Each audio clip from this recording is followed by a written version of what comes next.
So before we jump into the Pagecloud editor, let's get acquainted with the first thing you see when you first log into Pagecloud, and that's your workspace.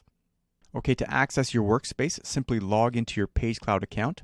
You'll be greeted with this screen here. So this is your workspace. If you've created projects already, you will see them down below here.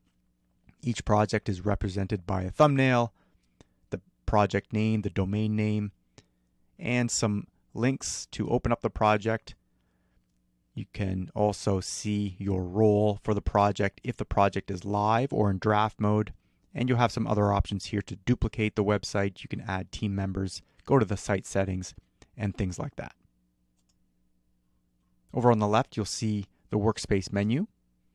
And this menu provides essential links to check out important things about your account, including your billing, some privacy settings, your profile, app updates as well.